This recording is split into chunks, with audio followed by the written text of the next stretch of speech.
Hi guys, তো দেখতে পাচ্ছেন পাখি প্রজাপতি বিভিন্ন জায়গায় ডেলিভারি হচ্ছে। তো পাখি প্রজাপতি আজকে যাচ্ছে আপনার হচ্ছে, এটা হচ্ছে ঘাটাল।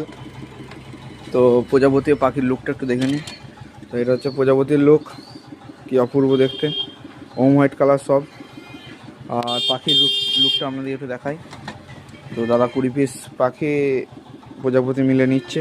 তো আপনারাও অর্ডার দিন, পশ্চিমবঙ্গের যে কোনো প্রান্তে আমি পাখি প্রজাপতি ডেলিভারি করি। খুবই সুন্দর এবং হাড্ডি। তো এগুলো ওম হোয়াইট কালার সব। আর দাদা যে জিনিসটা একটা নিচ্ছে, আর একটা হচ্ছে আপনার হচ্ছে একটা 50 মিটার নিয়ন নিচ্ছে। 50 মিটার নিয়ন, আপনারা তো ছোটো ছোটো নিয়নগুলো দেখেছেন, যেমন ধরুন এই নিয়নগুলো পাওয়া যেত। এই নিয়নগুলো কাজ করে এই ছেলেমেয়ের স্ট্রাকচার এগুলো প্রচণ্ড প্রবলেম হচ্ছে, তার জন্য এই নিয়নটা লাগাতে হবে। এই নিয়নটা দেখতেই পাচ্ছেন, পুরো নিয়ন একদম ডিসি নিয়ন, এবং মার্ক করা আছে কোথায় কোথায় কাটবেন সমস্ত কিছু। পেছনের দিকে মার্ক করা আছে, এদিকে নিয়নটা লাগানো আছে, এটা আপনারা এইভাবে লাগাবেন। তো ব্রাইটনেসও খুবই হেভি, পুরো রোপের মতো ব্রাইটনেস আছে। তো এইগুলো বিভিন্ন ধরনের দিল্লি প্রোডাক্টের মালের জন্য। এদিকে দেখতে পাচ্ছেন সেলফি পয়েন্টে সব মাল ঝুড়ি টুড়ি চলে এসছে। আপনারা অর্ডার দিন, পশ্চিমবঙ্গে যে কোনো প্রান্তে মাল ডেলিভারি করি।